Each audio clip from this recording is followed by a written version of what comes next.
Recording. It's recording. All right, that is very good. Okay, so we shall get started. Um, hmm.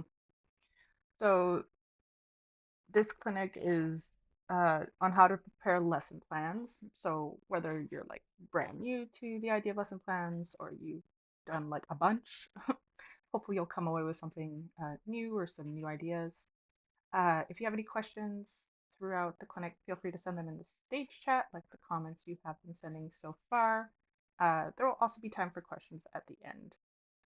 But if you can't stay until the end, no worries. I am recording and it will be uploaded to YouTube after the clinic, and then I will ping with the link once it's ready. So before we officially get started, any questions before we get into it? Is the stream not working? Oh, thank you so much. Maybe because I started the stage. It said no more stream for you. Discord, come on. Okay, there you go. Is it showing now? Oh, beautiful. Okay, that's an interesting quirk that if you officially start the stage, it says no more stream for you. All right, good. We want the beautiful visuals. All right, let's get into it. So we're just gonna start with our like agenda or the overall kind of like content for today. So we're gonna look at pre-planning. What are the things you should consider even before you start writing your lesson plan? Then we'll look at the lesson plan itself, and I have a couple examples to like illustrate the points. No, my profile picture is by an artist named Loopy Fries on Instagram. I have her um, Instagram name in my Discord profile if you want to go take a look. She's a really talented artist. Um, and then we'll look at learning styles. So how do your members or writers' different learning styles kind of affect how they uh, learn or consume the information during practices? Writer engagement. So this is kind of like a general thing that you do as an instructor, but I find too that as you make more lesson plans and you instruct more, you kind of uh, become better at keeping your writers engaged. And what you can do as well is as you reteach lessons or you kind of like uh, rejig the content or whatever, you can kind of anticipate what do I need to change next time so that it's more interesting for my writers based on how they reacted or how they were learning this past time. And then at the very end, we'll discuss resources of how to improve your lesson plans over time. Exciting, I hope. Okay, let's keep going. So the first part is the pre-planning. So these are just the things that I think personally that you should consider before you even start looking at the content of your lesson. So who is your target audience? So you'd want to think about dressage level. Is it like a beginner group? Maybe people who have never done SSO dressage before. Maybe they've just done a bit of check commanded dressage. Are they intermediate level, advanced slash elite, what have you? Are they the members of your club or team? So maybe they're already used to your unique commanding style and maybe any special terms that you use within your club or team, like a unique way of labeling certain things or calling certain things. So they're already dialed into how you do stuff.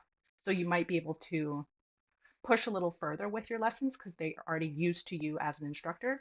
And you have to spend less time explaining to them because you have a shared language with them around star stable dressage. If it's an open lesson, so for example, if you're teaching an open lesson in your open server with just guests coming and joining, or maybe you're doing a collab with another club or team, or maybe you're teaching in a community server like SSD, there's some smaller ones as well. Then you have to think in a broader sense. So usually if it's an open lesson, I'll think about more teaching to the SSD dictionary because that's what people are usually most familiar with. Generally, everybody's been exposed to it. Um, so then you want to like think more generally. You don't want to use like the specific language that you might with your own clever team. Like maybe like for example, I did this last time by mistake, but I called B wall and E wall Bernard and Edward because they sound very similar. And I did that in open lesson. People are like, Felix, what are you talking about? So I had to remind myself. People don't usually call B and E walls Bernard and Edward. You got to call them B and E, or I guess you could use like the NATO alphabet Bravo and Echo if you really want to distinguish them. But like little things like that that might confuse others. Or like say you have like uh, you call like some moves slightly differently. Like maybe you don't call wave moves like a curl wave. You might call it like a split curl, but it's the same thing. You just have a different name for it. Try to like stick to like SSD terms because most people understand that, or be ready to explain more.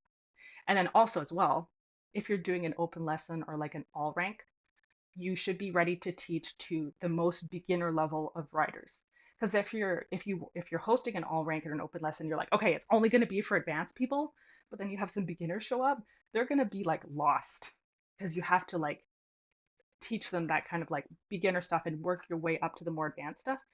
Another option too, they'll say like you plan like a more advanced open lesson and you have some Pookies show up who are beginners, you can say, okay, this is for people who are advanced. I don't want to spend too much time teaching the beginner stuff because then the advanced people, it's stuff they've already learned. So you're welcome to like follow one of the advanced riders like on foot. So we call this meatballing in my club. Follow them on foot so you still get a feel, or you can watch. And then at the end, if you have some extra time, maybe you can try and teach some of the more like beginner kind of like foundational concepts for those people. But yes, just consider your target audience. Suf, I'll keep that in mind for the end, specific commanding methods. Um, and then prerequisites. So this is kind of like the next bit, tying in. So say you're wanting to teach them more advanced or elite material. What do they need to learn prior to this? So say, for example, you want to do big meter shapes like quarter moons, half moons, eclipses, that sort of thing. They need to understand the meter system first. Because otherwise, if you're like, okay, we're going to do a 10-meter half moon, they're like, what the heck is that? But if they've already learned circles and they've learned the meter system, then you can go, okay, previous lesson, we learned circles. We're going to now do moon shapes. A moon is basically you're cutting a circle in half and you're riding like a giant curl over, basically, using the meter system. So think about what kind of prior knowledge do they need so that when you bring in new material in this next lesson, they already have that foundation. You don't have to do much extra explaining, hopefully, maybe just a little bit of review, and they can hop into the new content without being too confused because you've already taught them what they need to know. And then you can also think of follow-up material. So after this lesson, what can you teach that builds on what they've learned today or at that lesson? So if we're continuing on with the idea of like they learned circles in the meter system, then they learned the big meter shapes. Then maybe in the future, what could be fun is you do the big meter shapes, but while riding in a tight rein. So you would take the concept of the meter system and meter shapes, and then the idea of riding in a tight rein, put the two together. That's something new they can learn in the future. And then some applications as well. So like, for example, maybe you're thinking of a routine or a showcase that you want to choreograph, and you're thinking of like the specific moves or shapes that you want your riders to do, and you're building your lesson plans around the idea of you want your riders to be strong and confident in those parts of dressage prior to them learning the routine. Because I'm sure many of you know when you're choreographing a routine and you've got all these great ideas and you're ready to teach them to your riders, but maybe there's a couple of them who aren't familiar with the concepts, and you have to either stop and teach them in the moment, or you have to go, okay, I now need to plan like an additional like practice outside of competition practice to teach this group these ideas. Um, because, oh yeah, a fun part of choreographing is you don't want to stop too much because people get bored, their attention gets lost, and you're like, okay, come back. We're gonna keep going. This person has learned what like maybe slant alignment is, for example. So yeah, so if you can kind of like foresee what skills you would like them to have for routines or showcases, then you can kind of prepare for that in advance. Okay, well that's kind of like your whole pre-planning thing. So usually what I do with this is I'll kind of like brainstorm my ideas, thinking about these like four kind of like what's the word I'm looking for? Blocks. And then from there I'll start making my lesson plan. Okay, let's get into the lesson plan itself. Uh, So when I'm thinking of like the actual content that I want to teach in the lesson, I'll start with like, what's my main goal or my keystone for the lesson? So this is what the whole lesson is built around. So generally this will be like a bigger overarching concept or like class of moves.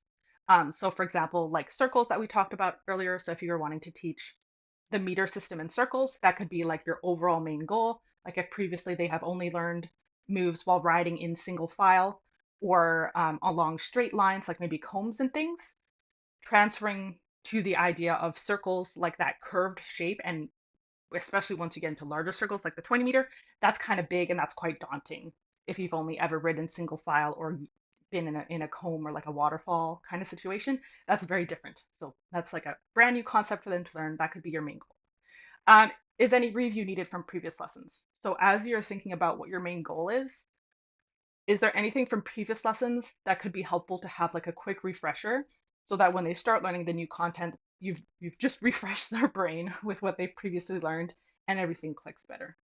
And then once you've done that little review, if needed, you can get into new moves and or concepts. And then once they've got kind of like that basic kind of like fundamental knowledge down, so for example, with the circles and the meter system, understanding how that works, maybe you've got some diagrams you show them, or you ride or you have one of your stronger riders lead and they all follow that person through the shape. Once they understand just the basics, then you can build on those new moves or concepts. So introduce like uh, other things that can happen. So, for example, like circle alignment in a circle, once they understand what the shapes are, how do you align to just one rider so the gaps are even all around? And then you can finish with a challenge move or moves. So, uh, taking the new moves or concepts that they learned in that lesson and putting a little twist on it to make it a little bit more challenging. So, I'll think of something different. So, for example, keyholes is something that trips people up a lot when they first learn it because a full curl is makes sense, and a curl over or a U-turn makes sense. But a three-quarters of a curl that puts you in a comb, a lot of people get tripped up when they're beginners and they're first learning. So, for example, if you wanted to build a lesson all around keyholes, maybe a challenge move that you finish with is clover, which is those four keyholes in a right, left, right, or left, right, left pattern. Because that often is confusing for people. They're like, four keyholes in a row? Oh my goodness, what?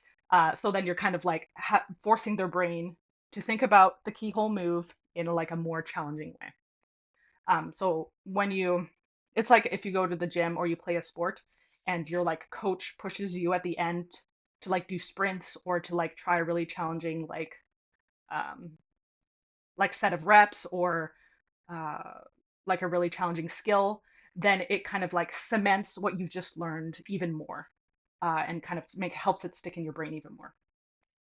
I would say in general, plan for more than you think you will get through within the scheduled lesson time. Because the worst thing, I did this a lot when I was a baby instructor, you don't plan enough. So then you like got through the content of the moves and you're like, well, I didn't plan anything. And then you kind of have to scramble to think of extra stuff. And then your riders, they're sitting there waiting, their attention gets diverted, et cetera, et cetera. So plan for more than you think you'll get through. But also don't be afraid to split the lesson up into two or more parts if you see that your riders need to spend more time on certain moves or concepts. So for example, if you're doing slants and slant alignment, some people are really struggling with the slant alignment, then what you could do is you could kind of like back off on that focus and then maybe try to bring back in moves from previous lessons that they did well. So do a bit of that to break up that, then come back to the slant alignment, and then you can kind of keep in the back of your head or write a little note. Okay, these two, three people really had trouble with slant alignment, so we'll come back to it next time. Because also too, you don't want to force them to spend too much time on something that they're really struggling with, because that can be frustrating and it can make them not want to keep learning. Again, as you instruct more, you'll get a better feel for that. All right, and then I have some examples of lesson plans. So for example, if you wanted to do circles, I kind of talked about this already, your main goal could be learning the meter system and circle alignment. So what review is needed? So quick comb alignment refresher at the walk, trot, canter, extend canter, and then the use of bunny hops or little tiny gait changes to fix alignment. And then how to use your camera angles to check alignment, because that's something you learn in combs. And also to, if they don't already know this, you can tell them about changing your field of view in your settings so that you're super zoomed out.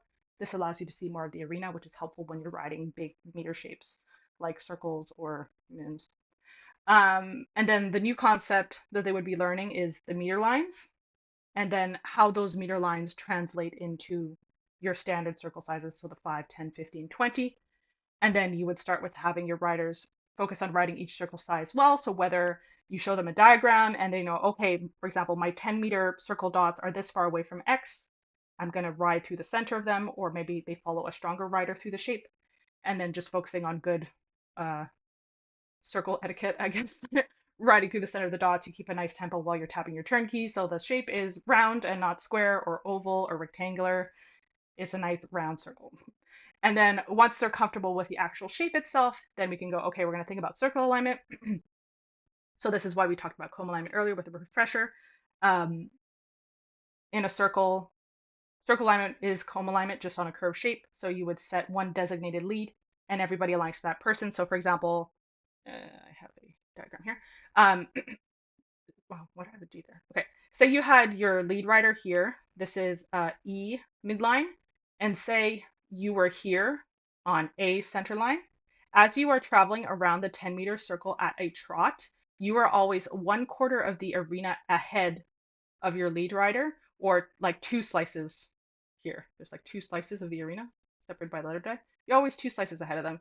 So as your tail is passing your circle points, your lead's nose is just reaching their circle points 1/4 of the arena behind you. You can also checkpoint at the letter dice. So even though you're on a curve shape and you're not in a trot comb, you're still thinking about your tail ahead of your lead's nose in relation to your position to them in the circle. So that's why you would review comb alignment. So they would first learn the circle, the meter sizes and the circle sizes, then circle alignment. And then what I recommend with this too is you change out your lead rider every few minutes so everyone has the chance to practice alignment.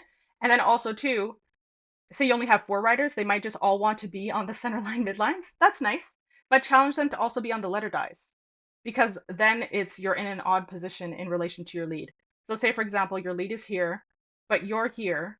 So as you're passing a letter die, they are reaching a center line or midline. So if you have 8 riders, they can still stay evenly spaced. So that's the joy of circle alignment. So once they're comfortable with that, then you can introduce saddle theory. So this is even though you're riding a curved shape, your saddle is still parallel or in line with X. So when you're doing moves like V curls, curl fates, um, maybe dodges or what have you in a circle, when your saddle is straight in relation to X or your original position, then you want to do the next part of the move if you're using transitional timing, for example. And then at the end here, we have the challenge moves. So they've learned the meter system. That's a new concept. And circle alignment. Those are like the two big things. And then you're having them do moves while in a circle. And then the important thing is that they realign to their lead after. So they do the move and then they just make sure that they're aligned to their lead at the end. And then what you could also try is you could try some shrinks and expands. So making the circle bigger or smaller using, for example, canter curl overs. So that would bring you up or down a full circle size. Trot dodges, same thing, will bring you up or down a full circle size. And walk squiggles will bring you up or down a full circle size, and then you will realign to your lead.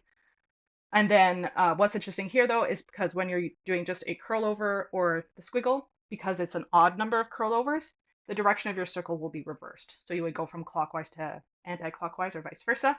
So the circle gets reversed. So maybe your anchor was your anchor. Your lead rider was behind you or in front of you. Now they're in the opposite position. So you need to remember, where was that person? I need to align to them again.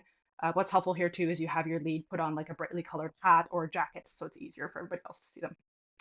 But yeah, so that's an example with circles. Here's an example with slants. Oh, and I'll just say too, like diagrams are helpful if you're introducing a new concept, if you have the time to, I made this one in Canva, or maybe the SSD dictionary has some really great animated diagrams now.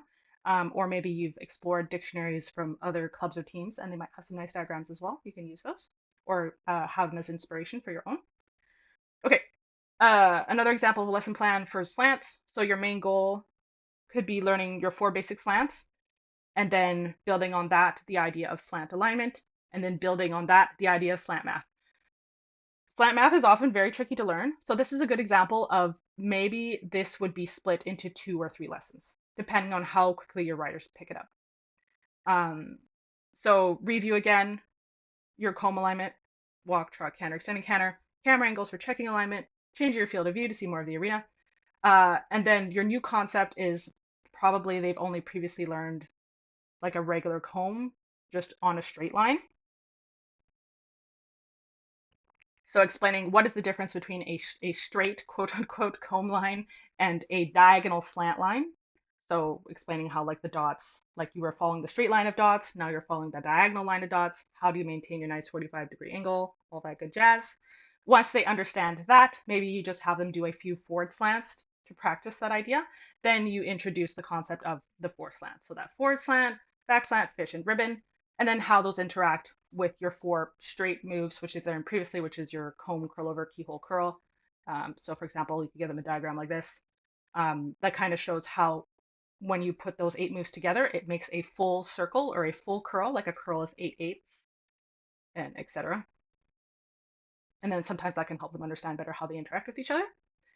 And then you go over slant alignment. So slant alignment is the same as comb alignment, except on the diagonal. Uh, so what I find helpful for this is, let's go back to this one. So you have your arena lines here that run from B to E. So say you were traveling in a diagonal slant like this at the trot. Say your lead rider is here at the trot. Say their nose is just about to reach this arena line, this eighth line. Your tail should have just passed it at the trot. So even though you're working on a diagonal line, it's still comb alignment, but on the slant. So if they have a strong understanding of comb alignment, you can then further apply it to slants. And then once they're good with slant alignment, and you might have to do a bunch of these. So what's kind of fun with these, I mentioned it down here. For example, if only your lead rider curls, and then all your other riders then readjust their gait to realign, or everybody curls except your lead, and then they have to gate up to realign to their lead. So you can have them do little exercises like that, like do like curls, like B curls, triple curls, whatever, in the slant, and then readjust to their lead, so they can really practice their alignment. Again, too, though, this can get boring doing a lot of slant alignment over and over and over. So do a bit of that, take a break, maybe go back to something you worked on in a previous lesson. Maybe it was the circles. Do a bit of circle work for like 5, 10 minutes, then come back to the slants. And then depending on how they're doing, you can try to introduce the concept of slant math. So like the basics of that, slant plus a slant equals a straight, slant plus a straight equals a slant, or you can think of an odd number plus an odd number is an even number, or an even number plus an odd number is an odd number. Um, but yeah, once they're kind of comfortable with how a slant works, it's a diagonal kind of comb line, slant alignment at your walk, trot, canter, extended canter, then you can introduce concepts of slant math. And then challenge moves, you can chain several slant straight moves together to test their knowledge.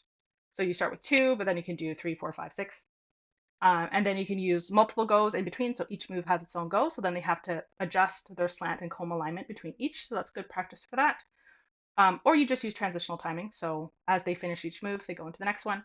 And this is just really seeing if they remember each one and where they need to be applying their slant math correctly. Um, and then another thing you can do as well is you can combine slants with other moves. So for example, you could do a ribbon switch or a fish wave, a back slant thread. And then here's a way you can engage with your riders. You can encourage them to come up with some combinations. So maybe they're like, what if we did for example, 3 fishes in a row like a squiggle. So like a squiggle is 3 curl overs, each alternating directions. But what if you did a fish like that? 3 fishes, each going alternating directions. What would happen? That's an interesting question. Let's try it. So like as a way to kind of then encourage them to think about the material and what is something new or interesting that we could do with what we've just learned. All right, so that's slants. And then yeah, this is kind of like the general diagram that I use to explain how your slant moves interact with like the basic, like I call them straight moves, but like when you're working on a straight line, comb, curl over, keyhole, curl, how they all interact together to make like a whole eight parts altogether. Great. So that's lesson plan. All right, learning styles. So as you prepare more lesson plans, as you instruct more, you will get better at anticipating potential roadblocks. So if you've taught the material before, or maybe not even the whole lesson plan, like the exact one that you've just made, but some parts of it you've already instructed in previous lessons, you can kind of think a bit about, okay, what sections of this did people struggle with? How can I think of new ways to explain the material so that it helps people understand better? Um, And then generally you have like three main groups of learners, and often people are a mix of these. You don't have people, for example, that are just strict auditory learners. Usually they're like a little mix of all three, but maybe there's one type that they prefer. So generally your strong auditory learners, they learn well just from listening to the instructor explain, and then analogies that help illustrate the moves are good for them for better recall. So for example, like a retreat curl is a curl into a curl over. The way I explain that is you have this guy running, I don't remember his name. The British are coming. He does a little curl to build up some speed, and then he does a curl over, and he's retreating to warn the townsfolk. The British are coming. All right, that's my analogy for that one. And then resist, which is a move that's kind of similar to retreat curl. It's a retreat curl followed by a curl over in the opposite direction. So you did your little retreat curl, you went to the town, you warned the townsfolk, and then you turned back around, one more curl over, and now you're resisting the British. You're fighting back against them. So that's like if you have little analogies like that for your auditory learners, that could be helpful. For your visual learners, they really like diagrams or they like to read the move out typed. So for example, if you have a channel or a forum in your closed Discord server, or your open Discord server, or your Clever Teams website, or what have you, you can maybe put your lesson plan there in advance so they can read it ahead of time. Or maybe as you're teaching the moves, you're typing them out in SSO chat if the filter is not being really difficult that day, or in like your call chat on Discord. So then as you're explaining it verbally, they can also read it. That could be very helpful for those types of learners. Kinetic learners, these people need to do the thing to learn. That's what works best for them. So they will usually prefer that there's a demonstration because they have to like see the move in action, or they follow somebody else through the move. So say, for example, like keyholes again, that trips a lot of people up when they're first learning them. Somebody's really struggling with keyholes, you, or maybe you know you have a rider in line who really understands keyholes well, you say to this other Pookie, hey, you're just going to follow this person through the move. So you're going to follow them back a saddle through the move or NTT through the move. Have them do that a few times. And usually that will help because instead of them trying to like frantically scramble and think about, okay, I'm doing a three-quarter curl, where do I need to be? They just follow the person in front of them. And usually that helps a lot with understanding how the move works. So, like, kind of keeping in mind as you get to know your members better, generally this works best in like the club or team context. As you get to know people better, you kind of get a better feel for what type of explanations work best for them. So you can anticipate as you're teaching new material, this person really likes demonstrations. This person really prefers diagrams. This person listens really well and they like to try the move on their own before I like offer extra explanations, that sort of thing. So you'll kind of build up like little, I guess, like writer profiles on each person, like what type of learning they prefer, and you can note like, oh, they're really strong in this area, or they need a little bit of extra help in this area, that kind of thing. And then the more you do this, the more your lesson plans get better. Yippee, how exciting. But then the tricky thing is if you're wanting to teach this material in an open lesson, or like, for example, an all crew, or maybe you had some new trials join, you don't know them very well yet, having this in mind can help you as well. You can just kind of like ahead of time prepare extra ways to explain moves or concepts so that if it does crop up that somebody is just a little bit more confused than the rest of the group, you go, aha, I have stuff prepared already. Let's try ABC. And then you can see what works best for them. So yeah, the joys of that. Alrighty, writer engagement. This is just also a skill that you build over time as an instructor, so don't feel bad if at the beginning, if people get a little bored, they're not listening well, yada yada. Uh, so if you've written a lesson plan, often I find that when I first started writing lesson plans, I was very proud of them. I was like, wow, I put together all these moves. They make so much sense. This is going to be great. And then maybe you teach the lesson and it didn't go how you wanted it to. There was maybe a little hiccups here and there. Don't be afraid to tweak it next time based on how your writers react to the content. So maybe you notice that like maybe you're trying to teach something complicated, like I don't know, like a snowman. Sometimes people find that really difficult to learn. So you think, okay, next time, based on how they reacted to when I tried to teach it to them this past practice, what are some different ways I can explain it next time? So maybe you have a little diagram for them, or maybe you think of different ways of describing the move.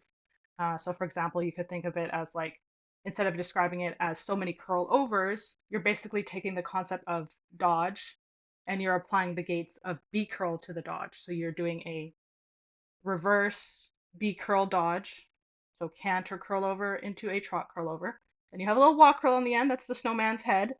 And then you're coming back to where you started from. So you're drawing the rest of the body. So now you're doing a regular B curl dodge. So a trot curl over into a canter curl over. So instead of canter curl over into trot curl over into opposite direction into walk curl into trot curl over into canter curl opposite direction, you're trying to like rephrase the parts of the move in a different way. Um, yeah, so don't be like too stressed if like it didn't go perfectly how you anticipated it. You can always like improve each time with each iteration. You'll have more tricks up your sleeve. Um, what's good here too is check in often. So when I first started instructing, I would notice I would prepare my lesson plan and then I would think I need to get through all this content in the hour. Like it needs to all be done.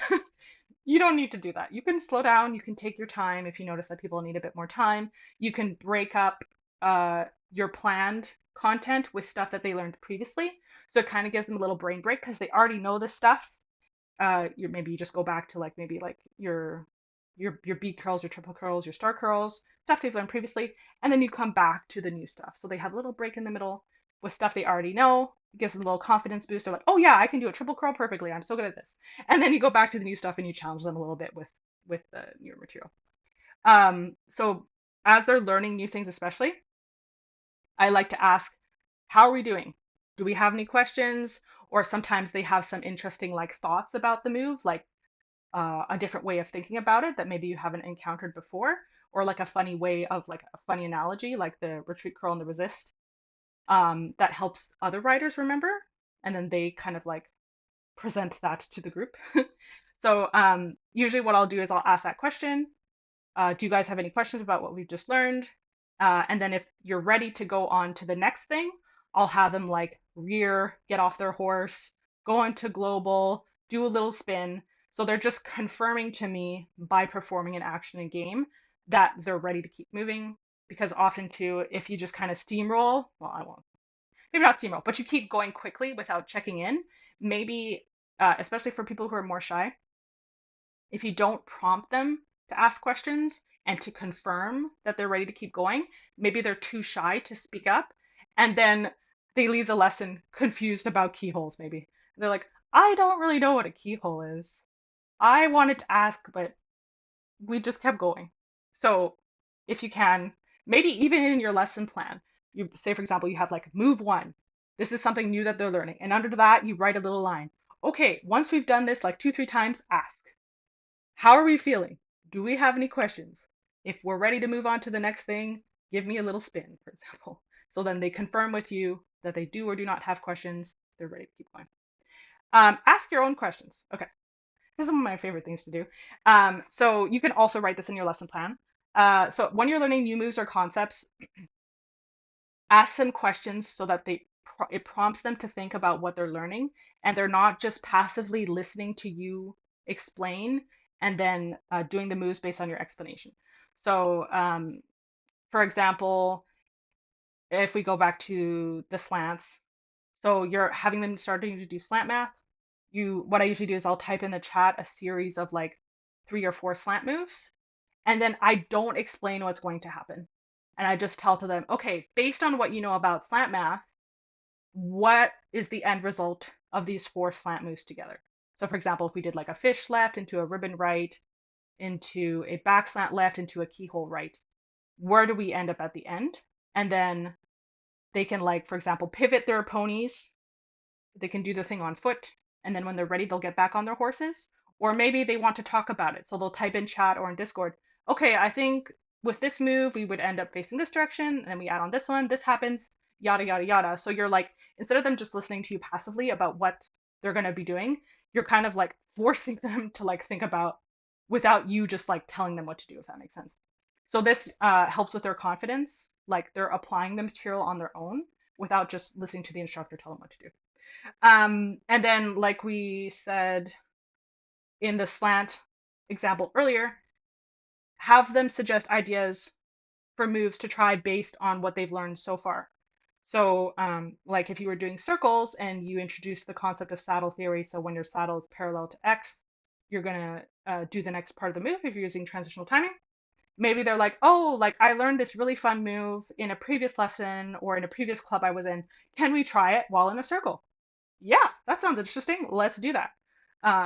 So like encourage them to suggest their own ideas because that also makes them think about the new stuff they've learned in the lesson and then how can they apply it based on stuff they've learned previously.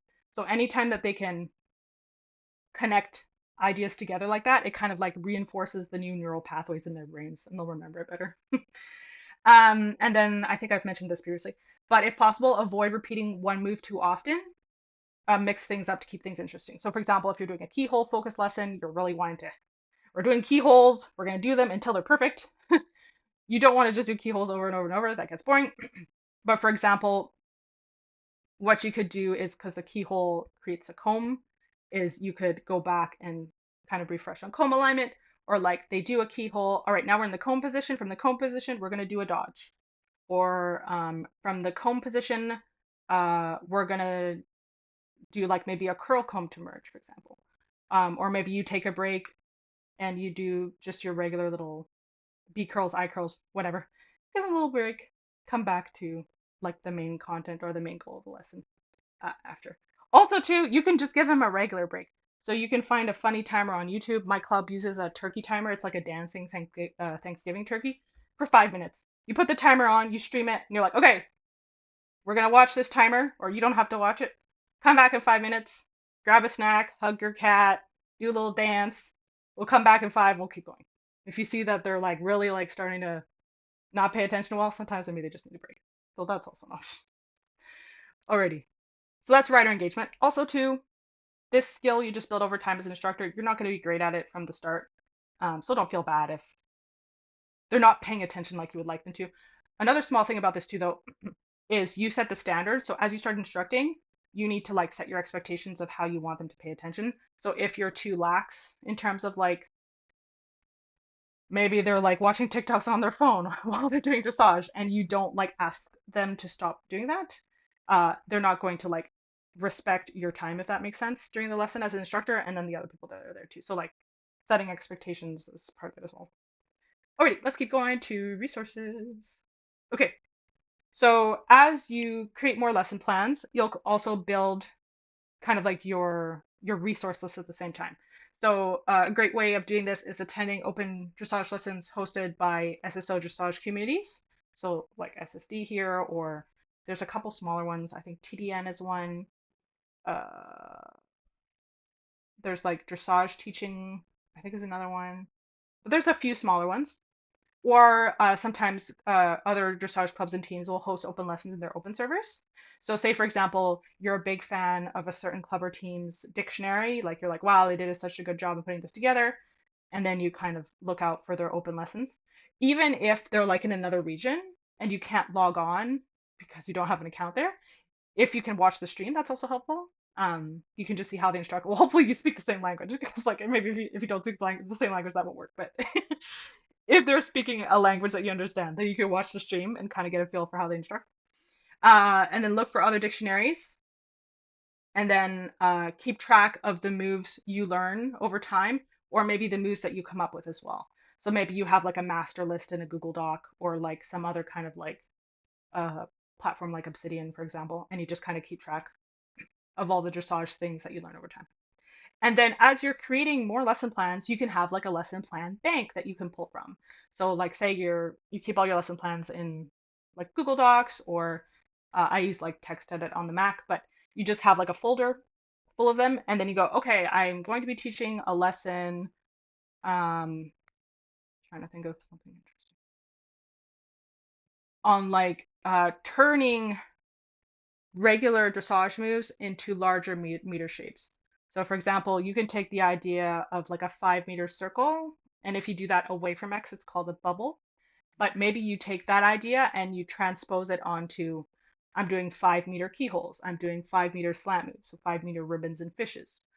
Okay, previously when I've taught kind of the meter system, you can go back and kind of like cannibalize parts of your old lesson plans to use in like a new lesson plan you're creating. Or if you need to cycle back and maybe teach moves or concepts to a new group, that lesson plan is already there. Maybe you update it based on what you've learned since the last time you taught it, but it's there, it's already been made. You don't have to do it again. You only have to do some tweaks maybe.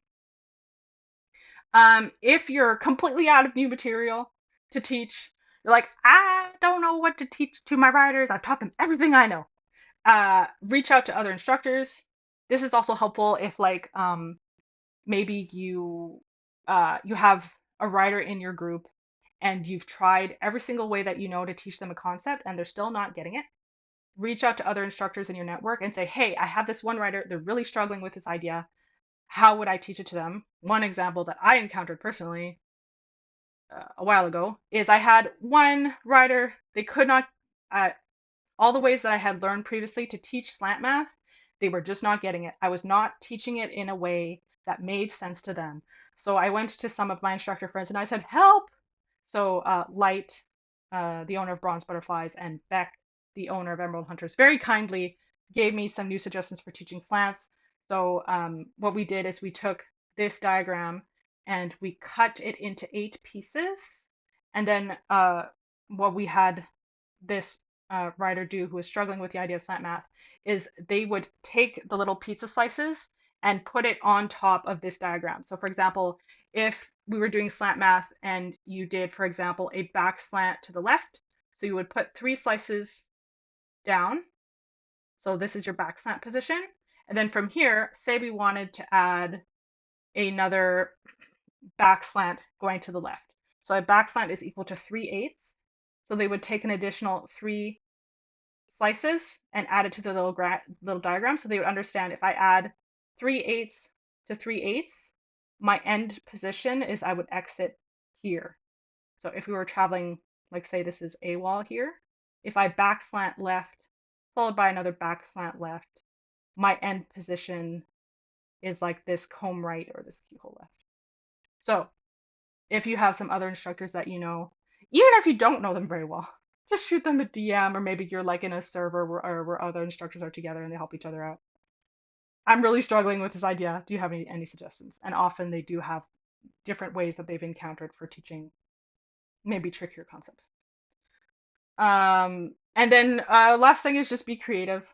I know that's easy to say, but um, how can you mash concepts together to come up with new moves?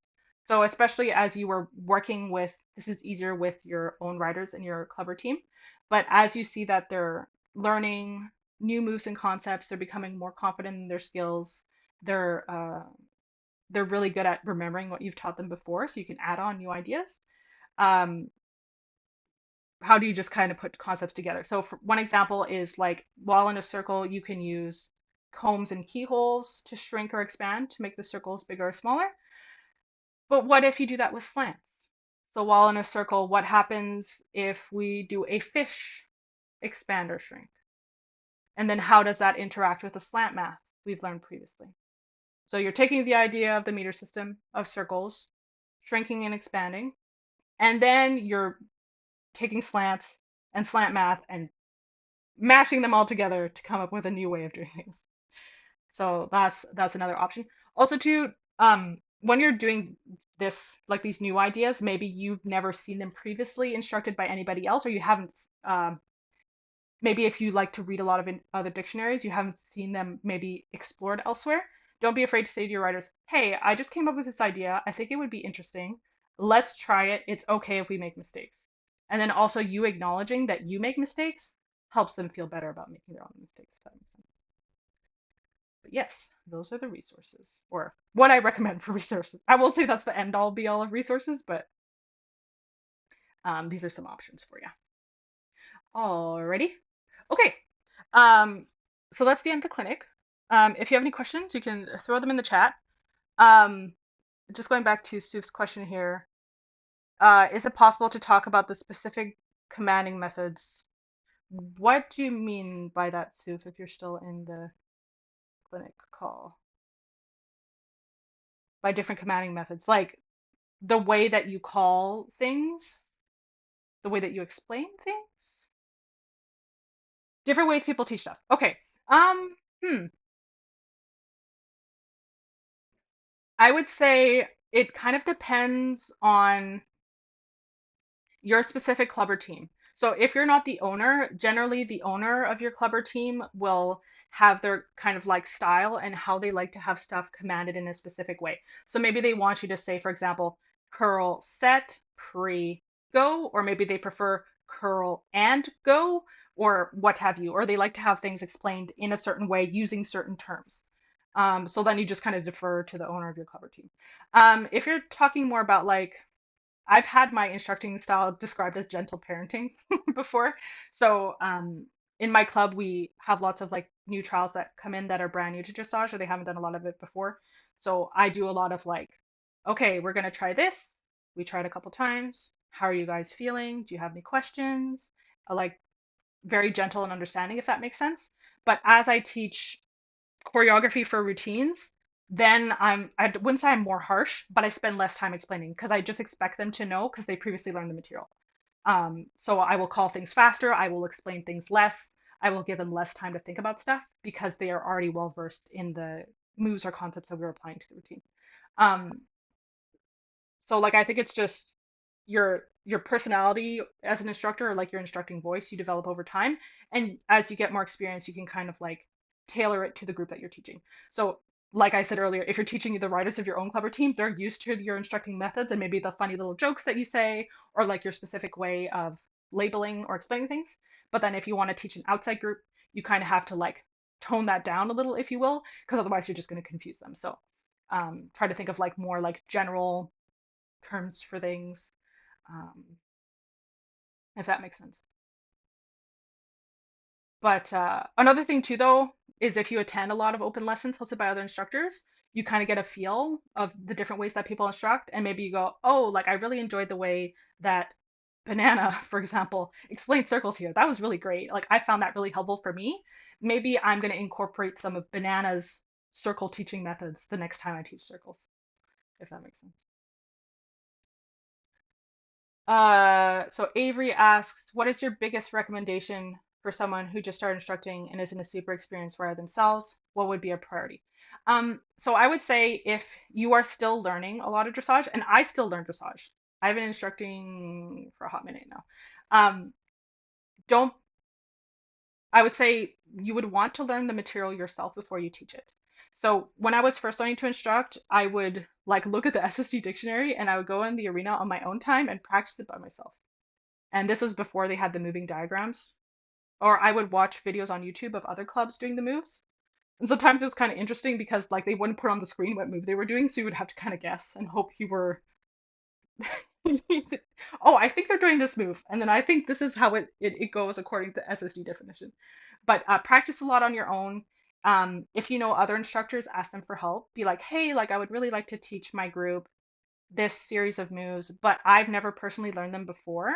Could you recommend to me like a video to watch or a dictionary, or maybe we can get together in game and you can kind of explain to me how it works? Because that's the other interesting thing about instructing is you have to think about dressage differently than people who are just riding. So I would just say spend enough time on the material that you want to teach so that you feel comfortable, like you understand it well as somebody just riding it before you try to teach it. Um, and then also to like just don't be afraid to admit when you've made a mistake when you're teaching. Like I often with my club we'll be doing a practice and then I'll like out of the blue I'll think of some weird thing I want to try with them and then it doesn't work out and I'll go, okay, Felix, you're fired. That didn't make any sense at all. I made a mistake. That's totally okay. That's how we learn. So yeah. um So, Suf, I'm very new to teaching and don't really know what works best for me in the club. Um, so when you're new to teaching, it's just like trial and error. A lot of it, you'll build up your instructing muscles and skills over time. So don't stress about it too much. What's helpful too is if you have a feedback form for your members to fill out, and you can make it anonymous if you like. So then they can just give you feedback. So maybe they're like, oh, I went to this one practice and we did combs and it was really difficult comb alignment. I didn't really understand how they were explaining it. So then maybe you go, okay, I need to spend more time teaching comb alignment next time. Anna, how far in advance do you plan your lessons? I so my club we have a curriculum, so we teach on the curriculum based as the people enter the club, they start as beginners or explorers, is what we call the rank. And then there's a set curriculum that they learn from and that the instructors teach to. And then we kind of like add little extra bits here and there if we see people need extra work with stuff. But there's a set curriculum, and then they take a test, they rank up to the next rank. There's a curriculum, etc. If I'm planning lesson plans for like an open lesson, then usually I start thinking about it like I want to say like a week before. If I don't have as much time, give yourself, I would say, at least 2, 3 days to kind of let it percolate in your brain. And then what I would say is at least write it the day before. Because the worst thing is you're like, I didn't write my lesson plan. You fall asleep thinking about your lesson plan. You wake up thinking about your lesson plan. You're like stressing about writing your lesson plan. So give yourself like time to think about what you want to teach. Maybe go and look for resources if you feel you need that extra bit of information from like maybe other dictionaries, or you want to ask other instructors for their opinion. Give yourself extra time for that. So Suf, this is kind of like a tangent. That's okay. For routines, I've seen a few teams have members make their own notes and stuff. Does this actually work? Yes. So I highly recommend, if you do want to choreograph down the line, have the people who are writing the routine take notes. So what we do in my club, Crystal Pirates, is we have a forum within our closed Discord server, and within that forum, each person has their own forum post. So each main writer has their own forum post where they take their notes. So that way, if you have an alt come in later who maybe wasn't at the previous practice, theoretically, they should be able to read the main writer's notes and quickly just read it through and maybe write it a few times on their own and then be ready to hop in and ride with everybody else. As a commander, though, you should also have your own commanding notes that lays out what each individual writer does. Um, I highly encourage notes if you're doing routines for each writer. Yes. Vero, do you have any tips for building confidence as an instructor? Just over time, it comes. I previously, before I started instructing, I was a soccer coach during university during my undergrad. So I was like yelling, not well, not yelling. I was teaching 11 and 12 and 13 and 14-year-old girls soccer. So I think I transferred some of that into teaching dressage. The more you do it, the easier it gets. So I remember when I first started teaching dressage, because it was new, right? I was like, my voice was wavering while I was speaking on call. I was like unsure of myself. The more you do it, the easier it is to just yap at your screen and, so I would just say like the more you do it, the easier it gets. You can also build confidence by starting with smaller groups. So say you have some friends that you're more comfortable speaking with on call. You're like, hey, do you guys like mind popping on like Tuesday night for like 30 minutes? Maybe it's like a group of 3 or 4. I would like to teach this to my club. Can I teach it to you guys for 30 minutes? And then you're like more comfortable with them. You're less nervous around them, and maybe they can give you feedback right after, and that can be helpful for when you want to teach it to your club or team. But it just comes with time. Uh, so don't be worried if you're not like trying to think of like a famous motivational speaker. Tony Robbins. I don't know if any of you guys know that guy from the get-go. You'll just build your confidence and your like your ease of speaking over time. Um yeah, Bunny has a good tip here. Is to like mistakes are a part of the learning process. So don't be worried if you make a mistake. Just acknowledge that you made a mistake and then go, okay, well, I made a mistake. How can we like work together to like make this make sense? And then you acknowledging your own mistakes makes your riders more comfortable to make mistakes and they don't feel bad about it because you've admitted that you're human, if that makes sense, and that you make mistakes. So it's okay for them to make mistakes as well. Sav, that's a good question. I feel like my teaching is very concrete and to the point. How do I fill up time and not make the call too quiet? So I call this the instructing voice. So it's like the personality that you build up over time as an instructor. So for example, if you've ever worked in a customer service position and you have your like, hi, welcome to the restaurant. How can I help you today?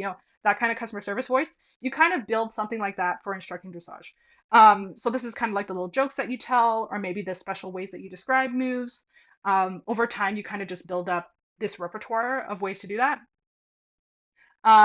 So or maybe like you're your peeps are like getting to the wall that you want them to be on, or maybe you're like, okay, we're gonna cut the center line once we get around to seawall. There's a bit of time where they're trotting, or maybe you have them cantered so they speed up a little bit. Maybe you tell them about something funny that happened during your day, or you ask them the question, go like, hey, are you guys excited about this new update on SSO? Or did you hear that um, Sydney Sweeney, like this happened during her tour? I don't know, something that you saw on TikTok. You can fill up the time like that. But as the more that you instruct, the more you kind of pick up like these little like quick tangents that you can go on so that you're filling the space. But I think too, like it's not necessary for every instructor to fill every minute with constant yapping.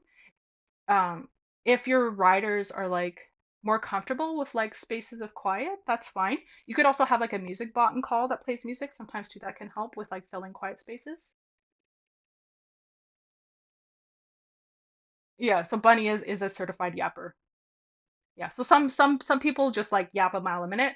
That's like more like their personality. Some people are a little quieter. That's also totally fine.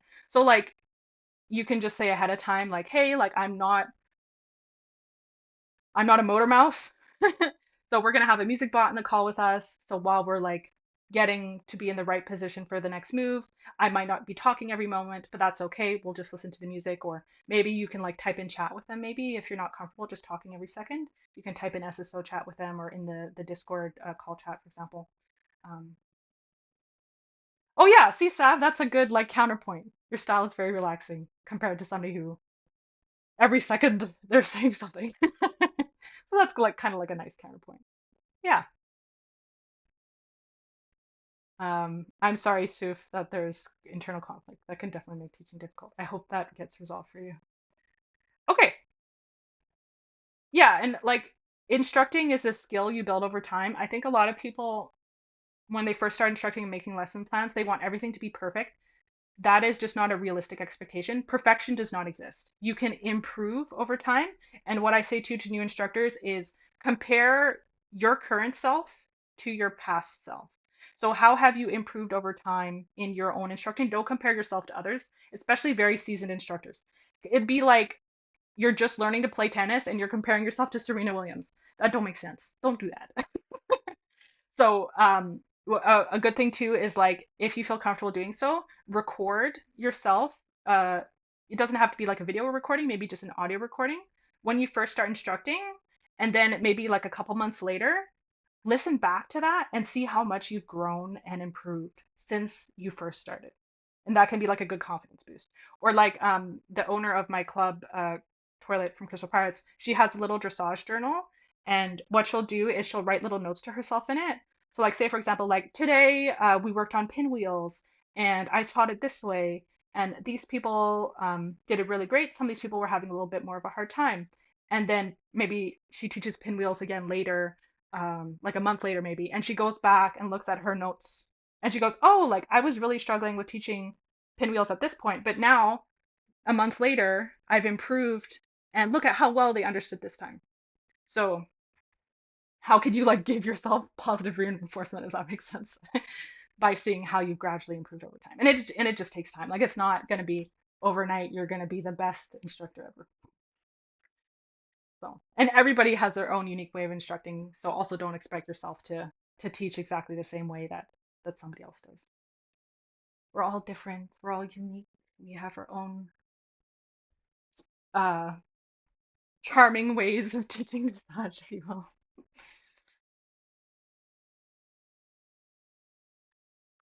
See some people typing. I'm drinking my cold tea. I shouldn't have made tea at the start of this. Now it's cold. See, this is my problem. I yap too much sometimes.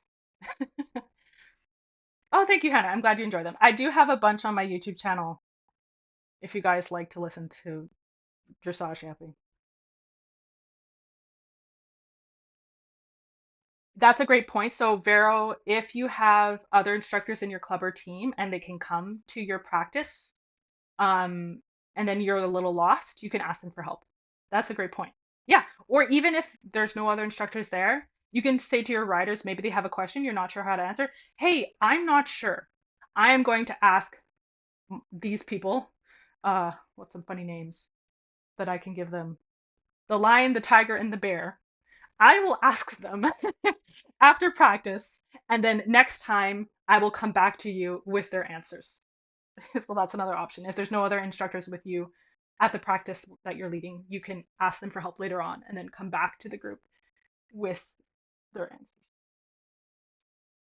answers. Suf asks, what's one of the most important things a beginning instructor could learn from? Um, I would just say like patience with yourself and with your riders. So when you're first instructing, it's easy to get frustrated with yourself because you feel like you're not explaining things in a way that makes sense. So just have patience with yourself. You're going to build that skill over time of different ways to explain or ways to explain more clearly. And then also to as you instruct more, because when you're instructing, you're really thinking about like the nitty gritty underpinnings of dressage. Why are we doing it this way? What is like the theory under this? Um, but your riders are not thinking about that in the same way that you are. So you kind of have to like decouple your instructor brain and think about, okay, how are they perceiving what I'm explaining? Because they're not thinking about like, oh, uh this is how like if you move a circle away from X and you want to ride meter shapes away from X, it makes sense because of this. Your instructor brain is kind of like keeping all that in mind, whereas your riders are just going, oh, we're doing this here, that's new and interesting, okay. But they're not kind of like, they don't have that instructor brain engaged, and they're not thinking about like the philosophy of dressage, if you will, underneath what they're learning. I mean, some of them do, but the majority of them won't. So just don't get frustrated with yourself or with them if they're not picking things up right away, I would say. Give yourself grace and give them grace, patience. And then if you need to take a little break because you're like, oh my goodness, why aren't they getting it? Just go, okay, we're gonna watch the turkey timer on YouTube for 5 minutes. Let's take a little break and we'll come back. And then maybe you go and you like pick up your pillow and you hug it really tight, or like maybe you have like a fidget toy or like a stress ball and you squeeze it and you're like, okay, it's okay. We're gonna come back in 5 minutes and I'm gonna try again. Yeah. Don't get frustrated with yourself. And then one of the ways to help with that is before you teach, make sure that you're hydrated. You had something to eat. Did you sleep enough? Do you need to take a little nap before practice, maybe, so that you're not grumpy? That can help too.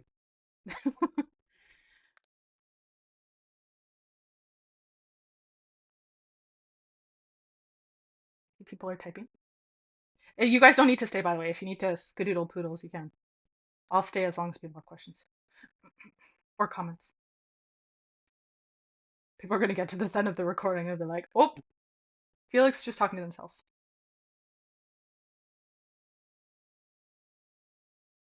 Yes, Suf, those are all great points. So Suf kind of just like kind of recap what we've been discussing. Important things a beginning instructor could learn: patience, taking breaks, paying attention, making sure everyone feels comfortable with your teaching. Yes, those are all great points. Those are all great points. Yeah. And it's like, hmm, it's like if you've ever tried to teach something to like a small toddler. I don't want to say your riders are small toddlers, like small children under 5. You have to be really patient with them. They're going to make a mess. They might not pay attention here and there. Um, that's totally okay. Bunny, that's a great point. Yes. Um, add really knowing your material.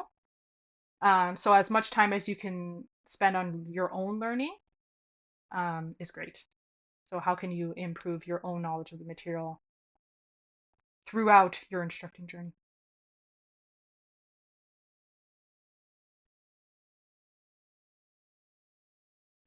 Alrighty, I think people are saying goodbye now. I see peeps are heading out. Alrighty. Cops, the recording will be posted shortly. I will ping in the thread when it's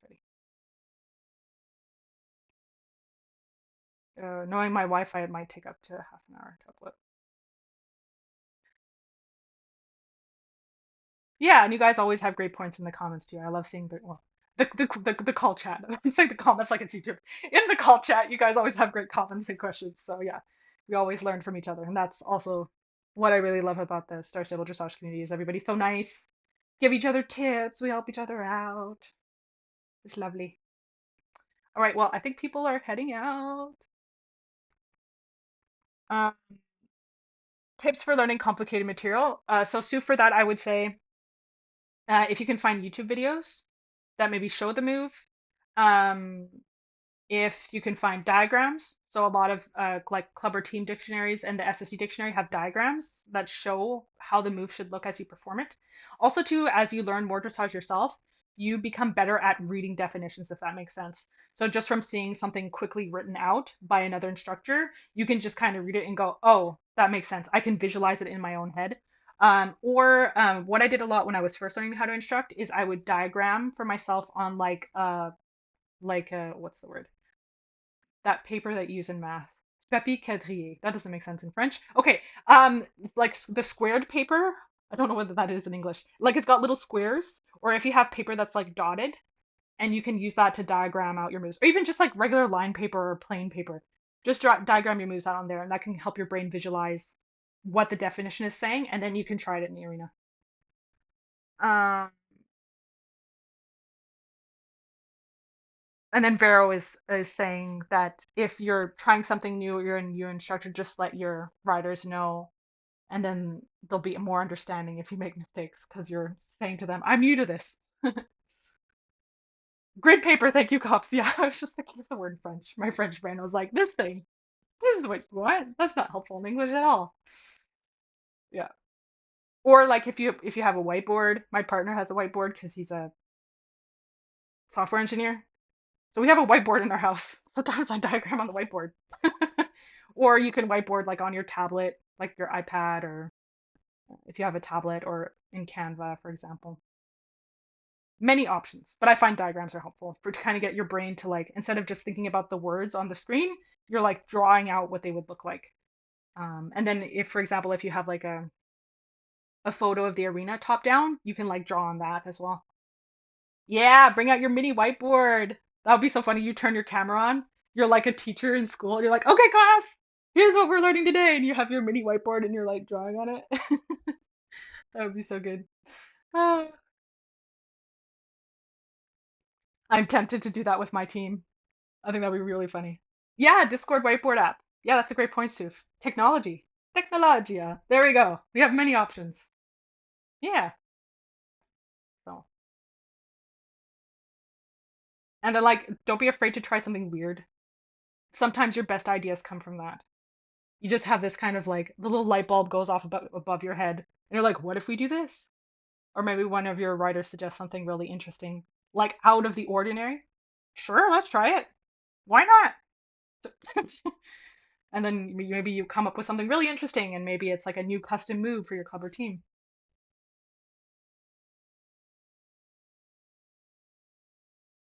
Okay, that's a good point from Hunter. So if you're currently in a club or team that maybe is going through some drama, or maybe like there's a lot of inactivity or whatever, um, it might be time to switch clubs or teams.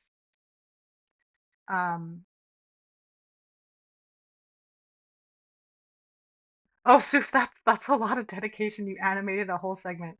I do not have the patience for that. I just scribble out my diagrams on my iPad. I'm like, here you go, guys. This is what we're doing. I mean, like I explain it too, like in the arena, and I'll show them, uh, in the arena. But I don't have the patience for animating stuff. For those of you that you do, kudos. I could never. Yeah. But hopefully there'll be more programs like a Rideful that make it easier for people to animate stuff down the line. I think too though, like if you get into choreographing routines, um, I remember with the first one that I choreographed where I was like fully in charge of it, like I had no one kind of like holding my hand and being like, okay, Felix, this is what we're doing.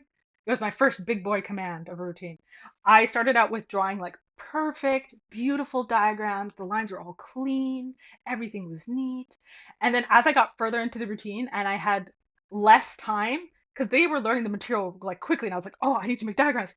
They just got more and more messy.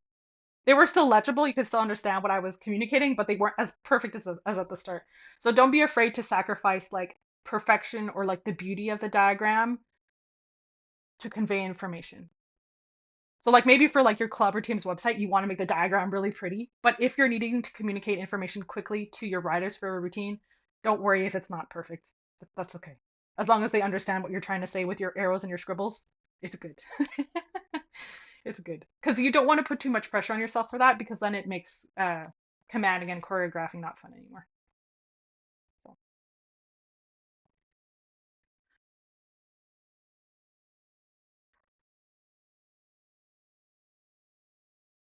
doing a little dancing on my desk. Bunny says the best one is when you can't understand your own diagrams. That is too true. Yep. I've done that before. I've gone back and looked at old diagrams I made for old routines, and I was like, what was I trying to say here? I can't even read my own thing. And then you look at your commanding notes. Hopefully you save them. You're like, okay, I put the two together. It kind of makes sense now. Yeah. But that's what's good too. Like, if you keep all your diagrams in your commanding notes, as you choreograph more routines, maybe you like remix stuff from an old routine that you choreographed, you bring it back into a new routine, but new and improved because you've learned more. You've become a better choreographer and instructor.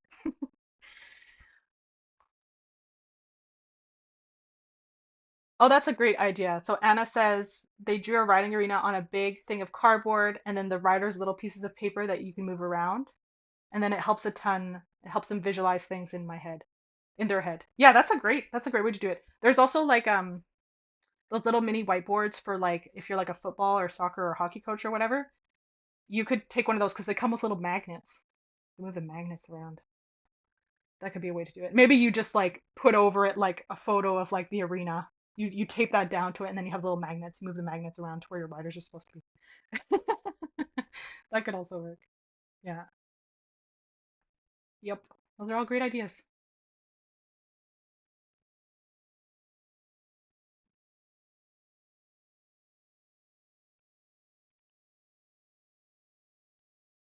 Okay. We don't have any further questions or comments. I think we can all head out. Thank you so much for coming. I hope it was interesting. I really enjoyed reading your comments. All very insightful. Oh, Vero says, done with the routine, you pile all the diagrams on top of each other. Yeah, that could be interesting seeing how much you traveled all throughout the arena. Yeah, that can be really fun. All right, have a lovely morning, afternoon, evening, night. Uh, Early in the AM. Happy time zone. All right, goodbye, everyone. Thank you for coming.